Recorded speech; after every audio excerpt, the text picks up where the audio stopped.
She banged on my door with the fury of a woman scorned, screaming that her guests had arrived and I was ruining her party by keeping my cabin locked, as if my private lake property was part of her backyard barbecue. I had come to the lake for peace. That cabin, tucked between the pines and a stretch of glistening water, was my sanctuary. I wasn't looking for drama. I wasn't trying to pick a fight. But apparently, drama had a name, and it was Marlene. HOA president, local tyrant, and self-declared queen of the lakeside community, Marlene strutted around as if the sun rose from her backyard deck and set behind her perfectly trimmed shrubs. She had been a problem since the day I bought the cabin, giving me sideways glances at HOA meetings even though I technically wasn't under their jurisdiction. My property sat just outside the official HOA map, something she hated with the heat of 1,000 summer suns. The trouble began when I pulled into my gravel driveway on a quiet Friday morning. I had a week off work and a cooler full of steaks, expecting nothing more stressful than deciding between fishing or reading by the fire pit. I didn't even make it to the front porch before I noticed unfamiliar cars parked along the road. Luxury SUVs with tinted windows lined the edge of the lake path. A banner that read "Welcome Lakeview Retreat Guests" was strung up between two trees, on my side of the water. I stared at it, blinked, and stared again. I knew the HOA occasionally hosted community gatherings, but this was new. Before I could ask any questions, Marlene materialized out of nowhere in a pastel blazer, clipboard in hand and sunglasses perched on her forehead like a general preparing for battle. She approached with a fake smile that didn't quite reach her eyes. "Oh good, you made it," she said as if we were on speaking terms. "Listen, I've got some guests staying this weekend. Little mix-up with booking the lodge. I told them we'd use your cabin for overflow. Hope you don't mind. Just unlock it and I'll handle everything." I thought she was joking. I laughed, waiting for her to join in. She didn't. "You what now?" I asked. "Your place," she said, gesturing to my locked cabin like it was a spare garden shed. "You know, since it's just you, I figured you'd be flexible. It's such a lovely space. They only need it for 2 nights. We'll clean up afterward. Promise." "You figured wrong," I replied. "That's not happening." Her face changed instantly, the smile crumbling like stale pie crust. I didn't even wait for her to argue. I pushed past her and went straight to the door, unlocking it for myself and walking in, closing it behind me. She stood outside, stunned, before storming off like a cartoon villain denied her favorite color. The rest of the day passed in a strange haze. I tried to ignore the steady stream of HOA members setting up tables and speakers near the public dock. I could hear laughter, music, and the constant hum of conversation drifting through the trees. At one point, someone even tried to park in my driveway. I had to come out and remind them it wasn't a shared space. They looked confused, like Marlene had told them otherwise. Later that evening, just as the sun dipped below the trees and the air turned gold, I heard rustling near the side of the cabin. I stayed quiet, listening. A metallic scraping. I tiptoed to the back window and peeked through the blind. 2 silhouettes crouched near the back door. One held something shiny. Bolt cutters. They were trying to break in. I flipped on the porch lights and banged on the glass. They bolted like deer caught in headlights. I called the local sheriff's office, heart pounding. A deputy arrived half an hour later, but instead of checking the property or asking questions, he started with a sigh. "Sir, my Aunt Marlene tells me there's a misunderstanding here. Maybe you could be a bit more neighborly," he said with the energy of a man who'd rather be fishing. "Neighborly doesn't mean handing over private property to strangers," I snapped. He nodded but didn't write anything down. After he left, I stood on the porch for a while, watching the lake shimmer under the moonlight. The party noise had died down. Crickets chirped, and an owl hooted in the distance. Peaceful again, for now. The next morning, I found a neon orange tag taped to my cabin door. Notice of violation. According to the paper, I was in breach of HOA Code 14B regarding community participation. I wasn't even a member. That didn't stop Marlene from trying to enforce rules that didn't apply to me. I crumpled the notice and tossed it into the fireplace without a second thought. I went into town for groceries later that day. At the local diner, I overheard two women chatting at the next table. They were excited about their weekend retreat and said they'd paid almost $1,000 each for an authentic lakeside experience. One of them showed the other a photo of my cabin from a booking site. I felt the air leave my lungs. Marlene had listed my cabin for rent. She was charging strangers to stay in a property she didn't own. That night, I checked every short-term rental app one could find. Sure enough, there it was. Lakefront escape. Sleeps 6. Fire pit, private dock, no host interaction. The pictures were mine, ones I'd posted once on social media. She'd stolen them and turned them into a fake listing. I took screenshots of everything. The next day, I locked the gate across my driveway. I posted a sign at the edge of my property line. Private property. No trespassing. Marlene showed up again, face tight with rage, demanding I respect community expectations. I told her I'd respect the law, and if she stepped foot on my porch again, I'd call the real sheriff this time.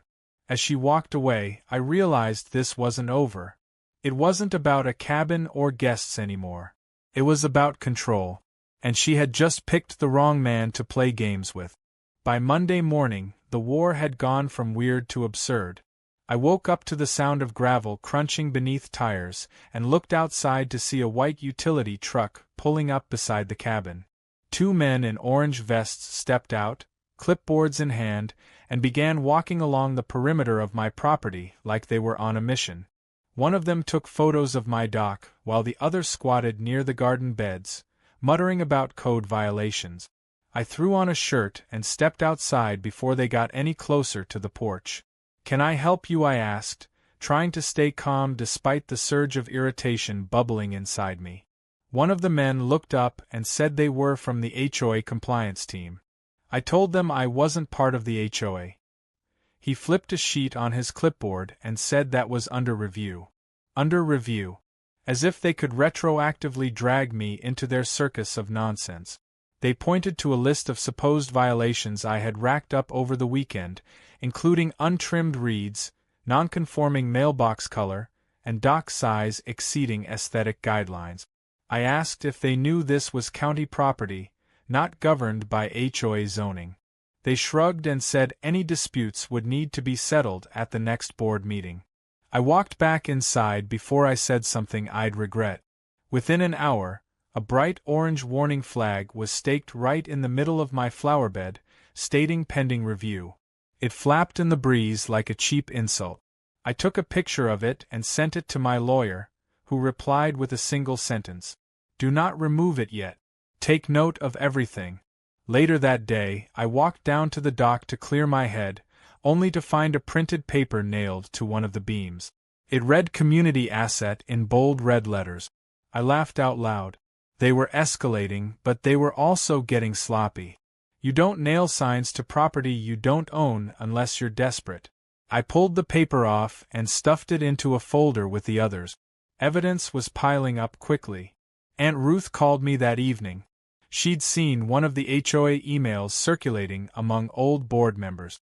Marlene had apparently sent out a mass message claiming I was planning to sell my property to a developer. She framed it as a crisis that required urgent HOA intervention to preserve community harmony. Ruth had replied asking for proof, and the message thread mysteriously vanished. That was when she knew something shady was going on. I asked Ruth about the original bylaws and zoning maps from when the lake community was founded.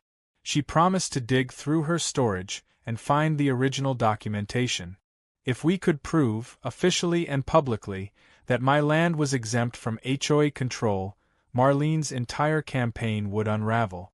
In the meantime, I decided to stop playing defense. The next morning, I installed 3 motion-activated trail cameras along the edge of my property. I also placed a game cam near the back entrance of the cabin and another near the dock. I wasn't taking chances. If anyone stepped foot where they didn't belong again, I'd catch them in the act.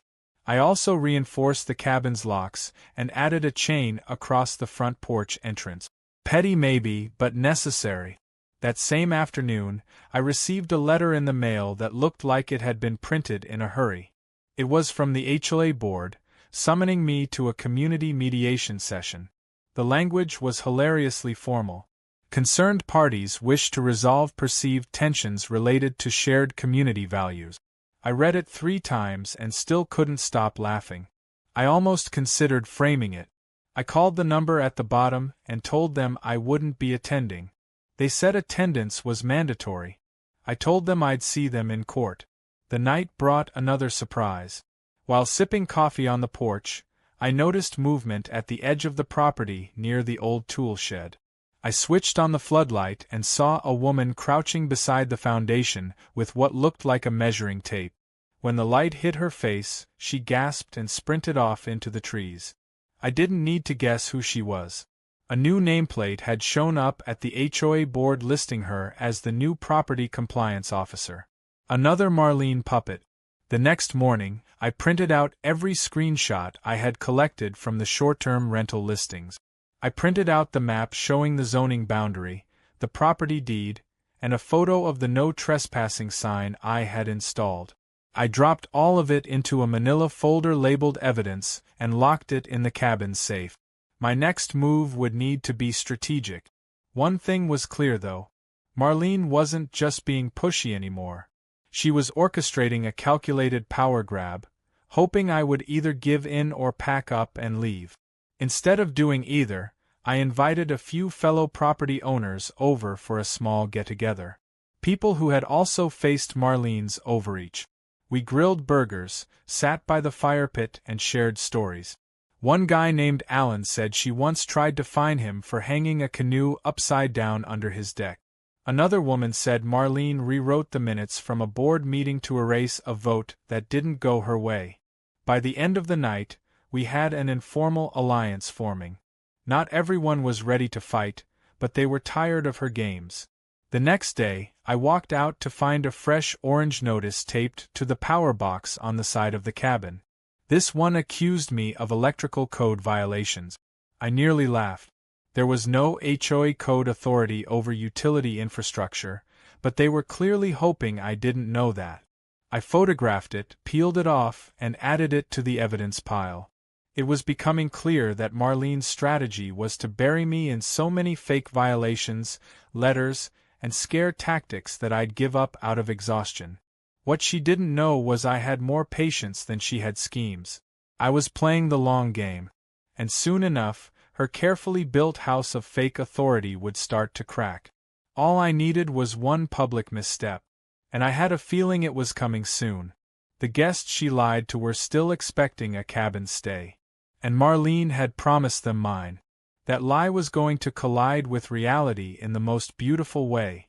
The next morning I woke up to the sound of my name being shouted from down the road. I opened the front door and saw Marlene standing by the edge of my driveway in high heels, waving a laminated folder in one hand like she was about to auction off beachfront property. She was accompanied by a man in a suit with a rolled-up blueprint under his arm and a woman clutching a coffee mug that read Community First in pink letters. Marlene looked at me with that overly polite smile that always meant something terrible was about to follow. "Good morning," she called. "I'd love a quick word about the Neighborhood Redevelopment Initiative." I didn't answer. I just stared. She took a step closer but didn't cross onto the gravel. "We're working on a proposal to revitalize the lakefront experience. New trails, a community event deck, public access spaces, and we'd love your cooperation in unlocking the cabin so our consultant can take a look inside." I leaned on the doorframe and said nothing. Her smile twitched. She clearly didn't expect silence. The man with the blueprint looked uncomfortable. I could tell he wasn't fully briefed on what was really going on. Marlene pressed on. "I understand there's been a little tension lately, but this is a chance to be part of something bigger. Think legacy." I closed the door gently but firmly. Through the window I watched her deflate like a punctured pool float. The man looked at her, said something I couldn't hear, and they all left with clipped footsteps and a badly concealed air of defeat. That same afternoon I checked the cabin's exterior cameras. Late the previous night someone had come by and taped up a fake notice on my gate reading Preliminary Acquisition Assessment Zone. It was printed on county letterhead, but the font was wrong and the signature line had no name. I knew right away it was forged. I took it down and filed it with everything else. Later I drove into town to have it reviewed at the zoning office. The clerk took one look and shook his head. Not only was it fake, but impersonating a county authority could carry serious legal consequences. I asked him if the HOA had any pending applications involving my property. He said none had been filed. He printed out a fresh copy of the zoning map, showing in black and white that my land sat completely outside HOA jurisdiction. I asked for 3 certified copies. That night I sat on the porch with a beer and watched the reflection of the stars shimmer on the lake's surface. My phone buzzed. Aunt Ruth had emailed me the old HOA bylaws she'd found in a dusty box in her basement. I opened the PDF and started reading. It was full of procedural language, but one clause stood out. If a sitting HOA president is found to have engaged in personal profiteering through misrepresentation of community assets, the board may vote for immediate removal with full documentation and member consent. I reread it 3 times. It was exactly what I needed. Now I just had to prove it. I decided to take a stroll down to the shared dock area and see how things were shaping up for Marlene's so-called retreat. Sure enough, several folding tables were already set up and paper lanterns hung from trees. A stack of folding chairs sat on the grass with printed name tags attached. Someone had clearly put effort into this. But then I noticed something that made me stop cold. A laminated welcome sign taped to a tree listed the cabin as a scheduled lounge and resting suite. In smaller text it even mentioned complimentary access to the private fire pit and hammock area. My hammock. My fire pit. She had doubled down on the lie. I took photos of everything. As I walked back up the hill, I passed one of Marlene's assistants, who gave me a look of poorly concealed annoyance. She said something under her breath about being difficult and stormed off when I asked her to repeat it. When I got back to the cabin, I uploaded all the photos and organized them into a folder. I also pulled up the rental site again and found that the cabin listing had been edited with new pictures and a note that read verified by HOA management. I took screenshots of everything. This wasn't just irritating anymore. It was criminal. Later that evening I received a knock at the door. It was Alan, one of the neighbors I'd hosted at the barbecue. He looked concerned. "Thought you should see this," he said, holding out his phone. It was a text message thread between him and another resident. Apparently Marlene had begun circulating a rumor that I was selling the cabin to a corporate timeshare company and that she was trying to stop it to protect property values. I laughed so hard I nearly dropped his phone. It was the perfect mix of manipulative and ridiculous. I thanked him and took a screenshot of the thread for documentation. The following day I stopped by the local cafe for breakfast and overheard 2 more guests arriving for the retreat. One of them mentioned being excited to stay in the waterfront suite and pointed toward my cabin. I approached and gently asked how they booked it. They said they paid through a friend of the HOA president and were promised a luxury stay with full lake access. I gave them my card and told them I was the owner of the cabin and it had never been listed for rent. Their smiles dropped immediately. One of them asked if they'd been scammed. I told them to ask Marlene for a refund. As I walked out, I could hear them whispering to each other with growing anger. Back at the cabin, I checked the trail cams again and found footage from the night before. Around 2 in the morning, someone had crept onto my deck and tried the door handle. It didn't open. They looked into the window, then disappeared into the trees. I didn't recognize the face, but they were wearing the same assistant badge I had seen earlier at the event site. I emailed the footage to my lawyer. This was no longer a neighborhood dispute. This was attempted trespassing, property misrepresentation, and maybe even fraud. By sunset I had everything I needed. I sat at the table and laid out each document, each photo, each screenshot. It was a wall of truth. Marlene had lied to guests, forged documents, spread false rumors, and tried to muscle her way into my home for personal profit. I was no longer playing defense. I was preparing to strike. And I had just uncovered the one clause in the bylaws that could end her presidency for good. All I needed was the right moment. And from the look of things, it would be here sooner than she expected. Her guests were arriving. Her lies were stacking. And my cabin door was still locked tight. The sun rose slow and heavy that Saturday, casting a golden sheen across the lake as if nature itself was holding its breath for what was about to unfold. I stood on my porch sipping coffee and listening to the distant hum of engines as SUVs rolled down the gravel path. One by one they pulled into the field near the common area, unloading guests in polo shirts and sundresses, some carrying coolers, others selfie stick. I watched from behind the porch screen, arms crossed, as they milled around waiting for direction. Marlene appeared about 20 minutes later, arms outstretched like she was hosting a red carpet gala. She welcomed them with air kisses, pointing out trees as if she had planted them herself, all while avoiding a single glance in my direction. Around mid-morning, a large pontoon boat floated up to the dock, decorated with ribbons and a banner that read Lakeside Bliss Weekend.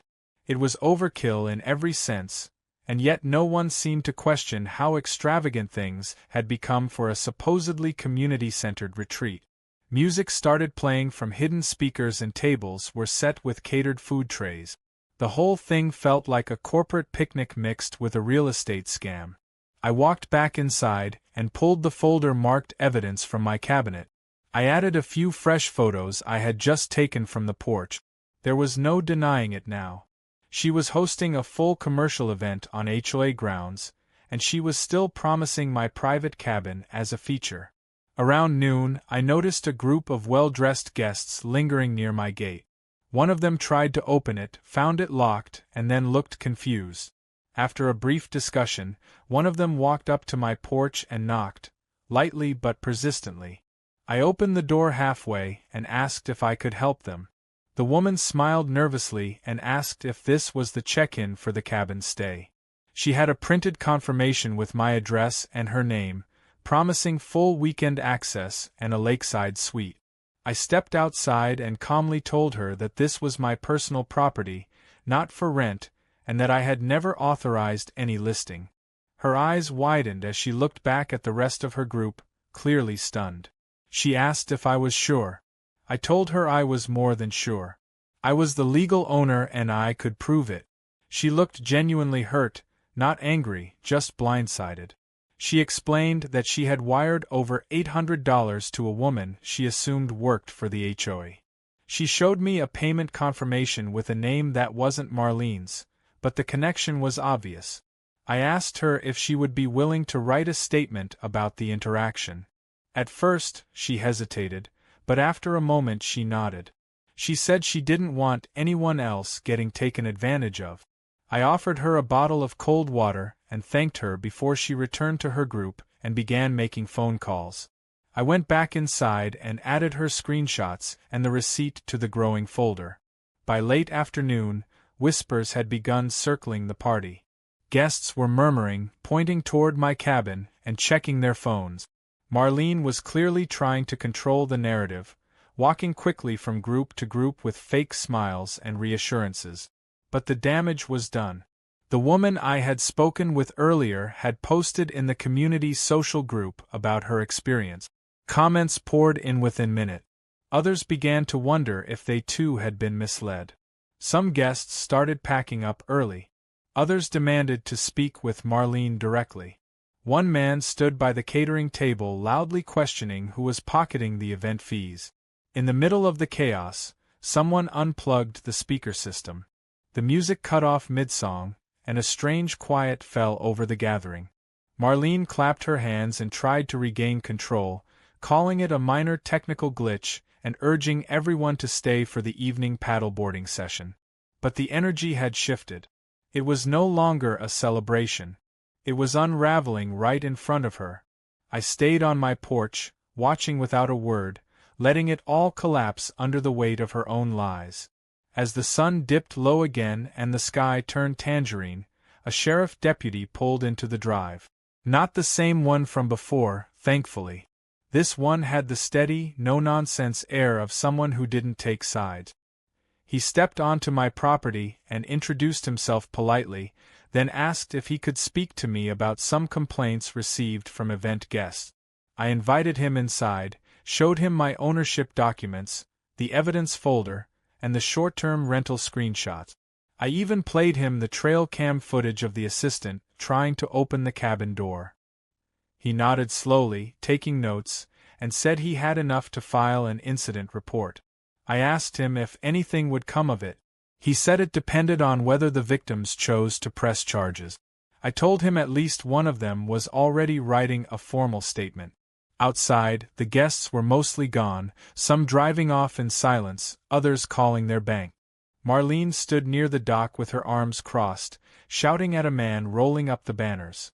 I could hear her through the trees, voice shrill and cracked, demanding to know who unplugged the music and why people were leaving without finishing dessert.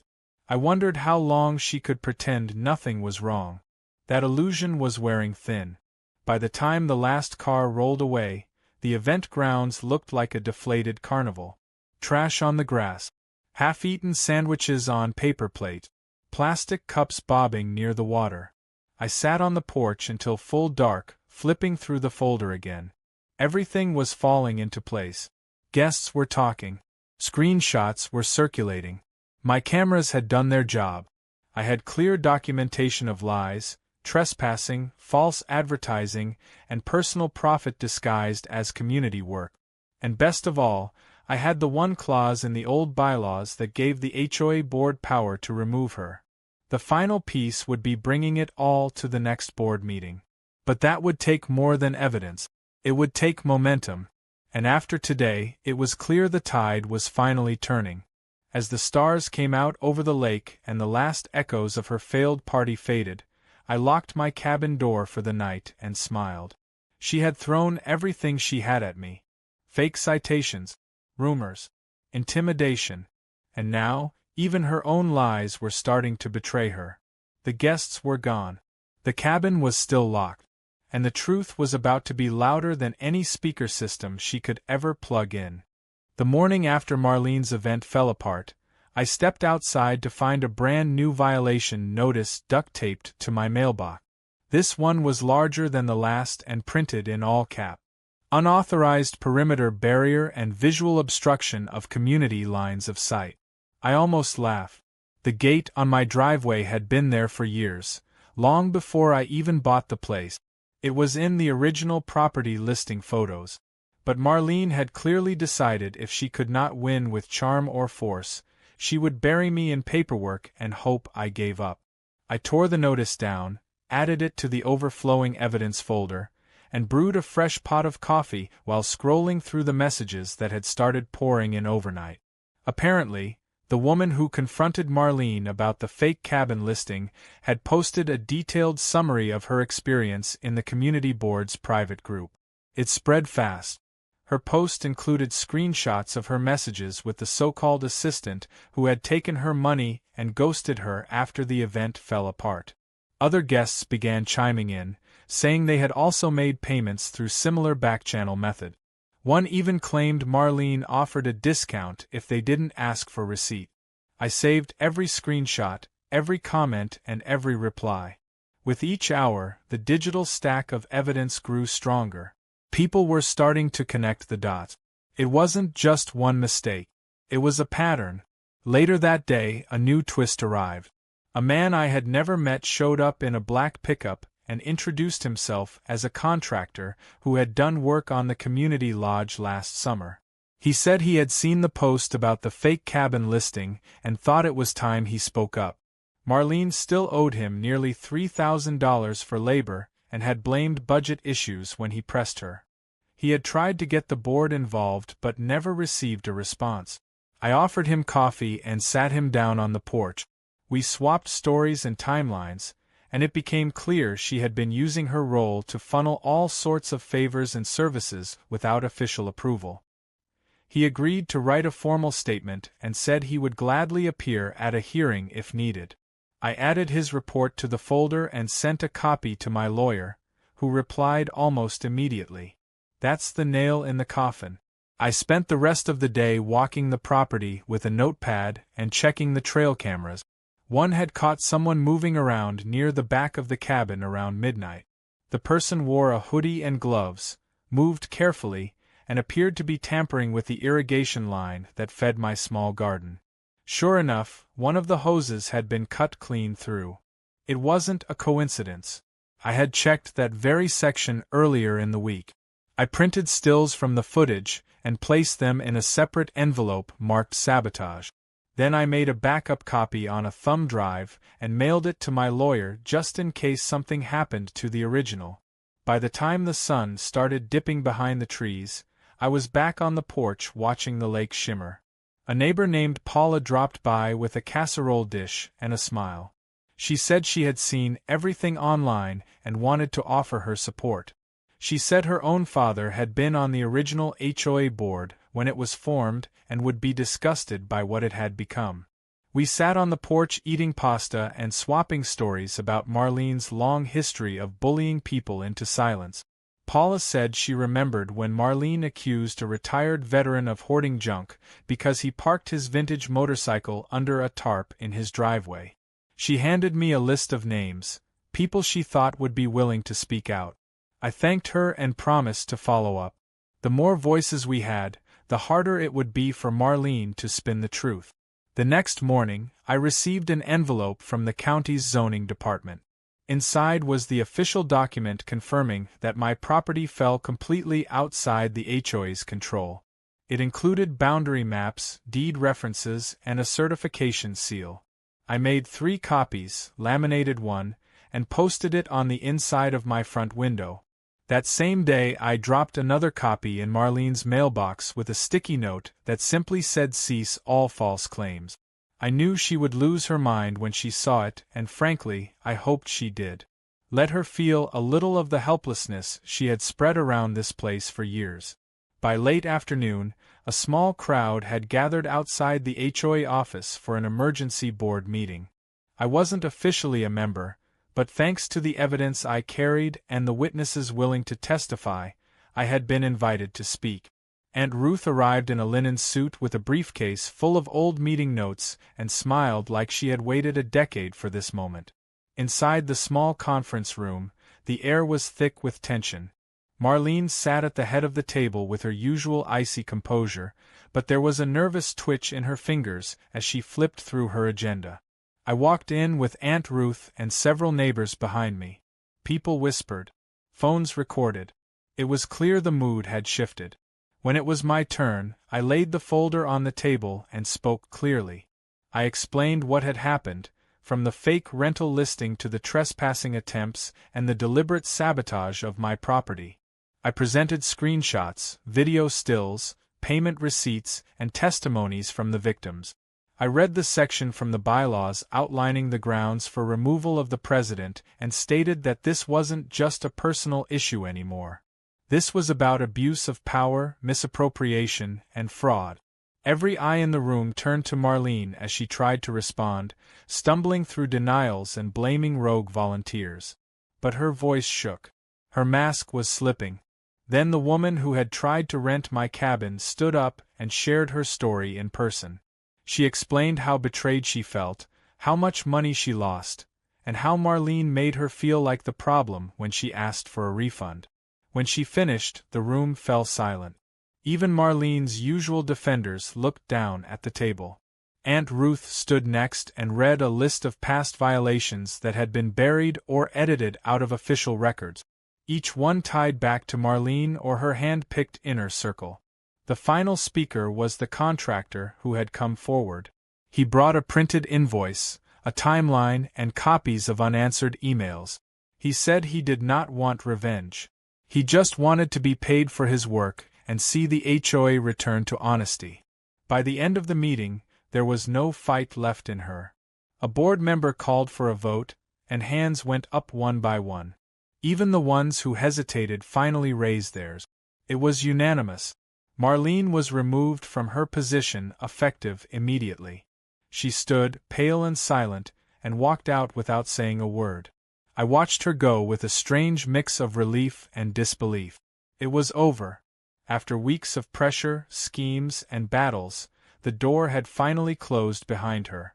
And for the first time in a long time, the lake was quiet again.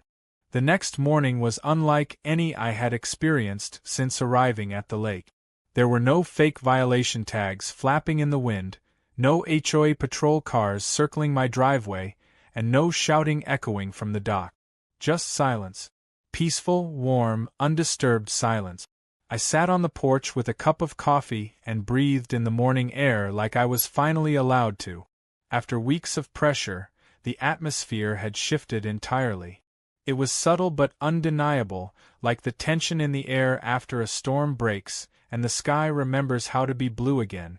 Later that day, I received a formal letter from the new acting president of the HOA board, a soft-spoken woman named Nadine, who had taken over after the vote. It expressed appreciation for my patience and cooperation during the investigation and extended an invitation for me to serve as a liaison between the board and surrounding non-HOA property owners. At first, I nearly tossed the letter into the trash out of habit, but I paused. Maybe this was their way of extending an olive branch. Maybe they were trying to clean up the mess and start fresh. I folded the letter and set it aside. I needed to think about it. News of Marlene's removal spread quickly. By that evening, neighbors I had never spoken to before were stopping by to shake my hand or drop off small gift. A man named Joel brought over a basket of apples from his orchard. A woman named Denise offered to repaint the dock fence as a thank you. Word had gotten out that I had stood up to the HOA bully who had made so many people's lives difficult. One neighbor even said he finally felt like he could put wind chimes back on his porch after years of them being banned for noise pollution. The ripple effect of Marlene's downfall was real, and it was restoring something that had been missing for a long time. I spent part of the day walking through the retreat grounds where the failed event had taken place. The banner was gone. The tables had been cleared. The lanterns had been packed away or tossed in a corner. But the space still looked tired, like it had carried too much for too long. I picked up a few stray pieces of litter and stood at the water's edge for a long while. The lake shimmered quietly, as if it too was recovering. I realized I no longer felt the need to watch my back every time I stepped outside. That weight had lifted. Later that afternoon, I received a phone call from a local news reporter who had been tipped off about the situation. She asked if I'd be willing to speak on record. I declined politely. This wasn't about publicity or praise. It was about protecting what was mine and making sure no one else had to fight the same ridiculous battle. But I did offer her copies of the documents and told her she was free to follow up with anyone involved.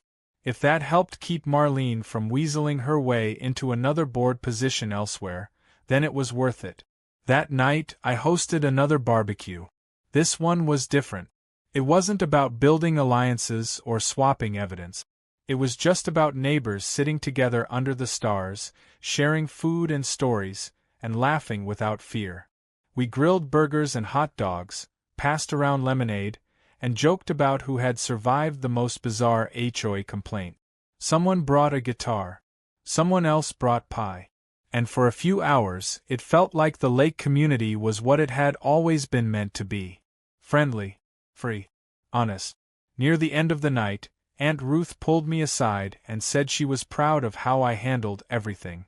She said the bylaws she helped write all those years ago were meant to protect the community, not control it. She handed me a faded photograph of the lake from the first summer the cabins were built. It showed a line of wooden chairs near the dock, fishermen in overalls, and kids splashing in the shallows. No rules. No permits. Just people living beside the water with respect and care. She told me to keep that picture close. It was what the place used to stand for. Maybe it could again. Over the next few days, small changes began to appear. People painted fences that had been left dull and gray for too long. Wind chimes returned. Garden gnomes reemerged. One family installed a tree swing their daughter had begged for years ago but had been told it would violate sidelines. Nadine, the new president, sent out a community message promising transparency and fairness going forward. She even invited residents to a town hall discussion where everyone could voice concerns or share ideas, not just board members. It was the first time in years that people seemed genuinely excited to be part of something rather than fearful of it. Then, one morning, I walked outside and noticed something taped to the front of my gate. My stomach tensed until I saw what it was. A handwritten note in neat cursive on floral stationery. It read, "Thank you for not backing down. You helped all of us." No name. No return address. Just those words. I smiled, folded the note, and slipped it into the same folder where I had once stored every bit of evidence.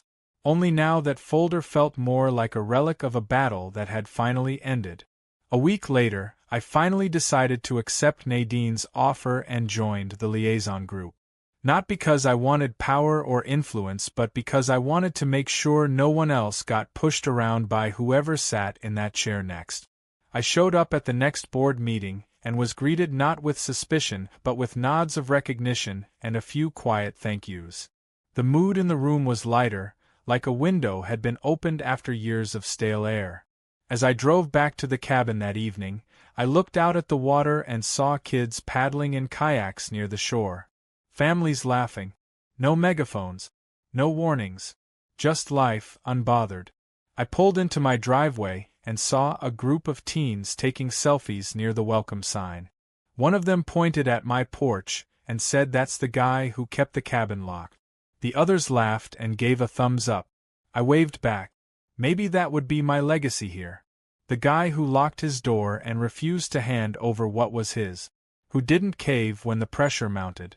Who reminded everyone that private property still means something and peace is worth protecting. That night, I lit a small fire in the pit and sat back with a blanket and a book. The frogs croaked along the shoreline. The trees rustled in the breeze. And for the first time in a long time, I slept with the windows open. The weeks that followed settled into a kind of rhythm I hadn't realized I missed. With Marlene gone and the HOA leadership reset, the lake felt like it was finally breathing again. The mornings were quiet except for birdsong and the occasional hum of a distant boat motor. No one paced the edges of my property line. No one scribbled fake citations or left notes about dock measurement. For the first time since I arrived, I felt like the land itself had remembered it belonged to people who cared, not people who controlled. It was strange how silence could feel like victory. One morning, I walked down to the dock and saw an envelope tucked beneath a smooth river stone. It had no name on it, but inside was a photocopy of a check written from Marlene's personal account to someone named Dana Caldwell. The note beside it said she was paying people to post 5-star reviews for the fake cabin listing. There was no signature on the note, but I recognized the handwriting. It belonged to one of the HOA board members who had voted to remove her. I added it to the folder, even though the war was technically over. It felt important to preserve the truth. Not for revenge, but for record. So people would never forget what nearly happened here. That afternoon I got a call from the woman who had tried to rent my cabin. She said the bank had finished its fraud investigation and refunded her money. She thanked me for standing up and said she and her husband were planning to return next season, this time to a legitimate rental, and hoped to stop by to say hello. I told her she was welcome to visit anytime, but the cabin was still not for rent. She laughed and said she wouldn't dream of asking.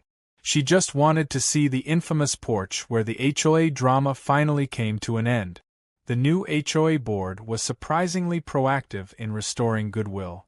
They launched a monthly bulletin that actually included resident input and removed Marlene's old rules that banned things like lawn flamingos, picnic benches, and even tomato trellises over a certain height.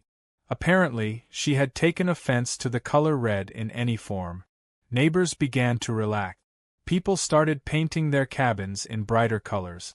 One family even started a weekend art market near the common grounds, something Marlene had shut down years ago because it was too informal. It was like a curtain had lifted and the people here had remembered how to live instead of just comply. I started keeping my front gate open during the day. Kids rode their bikes past the cabin and waved. Hikers asked if they could take the shortcut along the edge of the water, and I said yes as long as they respected the space. Respect. That was the difference now. The people who came by asked instead of assumed. They waved instead of demanded. And every so often, someone would quietly mention that what I did had made them feel like they had a voice again.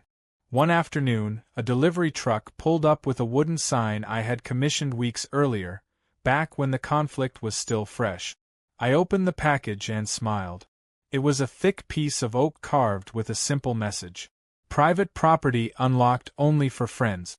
I mounted it near the front porch beside a flower bed Ruth had helped me replant. It wasn't meant to be hostile. It was a quiet boundary. A reminder that kindness wasn't the same as permission, and that generosity worked best when it wasn't taken for granted. As the summer stretched on, the lake welcomed more visitors, but none of the chaos that had come with Marlene's events. The retreat grounds remained available but were now booked through a transparent system that capped attendance and required clear approval. The fake luxury listings disappeared, and not a single new violation notice appeared on my property. For fun, I started growing peppers in the side garden and put up a hand-painted sign that read "Not HOA approved." People loved it. A few even took pictures. It became something of a local inside joke. One weekend, the board invited me to speak at a community gathering, just a short story about standing up for yourself. I was reluctant at first, but Ruth encouraged me. So I stood there by the fire pit, surrounded by neighbors I barely knew 6 months ago, and told them about the night someone tried to pry open the cabin door. I told them how it felt to be treated like a trespasser on your own land.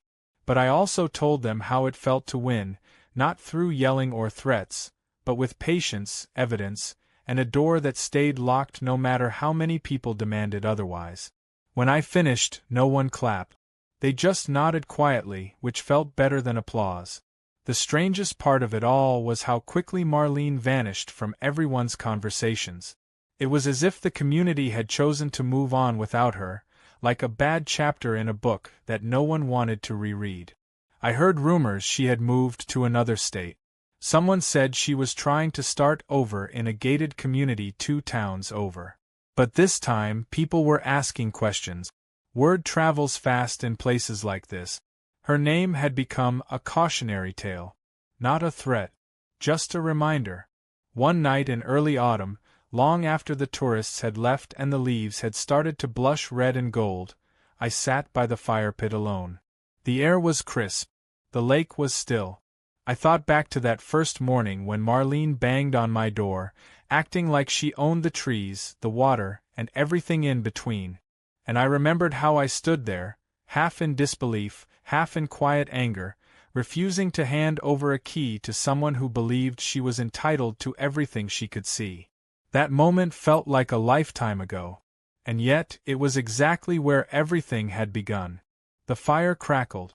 An owl called from somewhere near the treetop. And I smiled, not out of triumph, but out of peace. The cabin was still mine. The door was still locked. And the land, finally, was free from her shadow. Not because I fought to own it louder than she did, but because I held my ground when it counted. And that, in the end, made all the difference.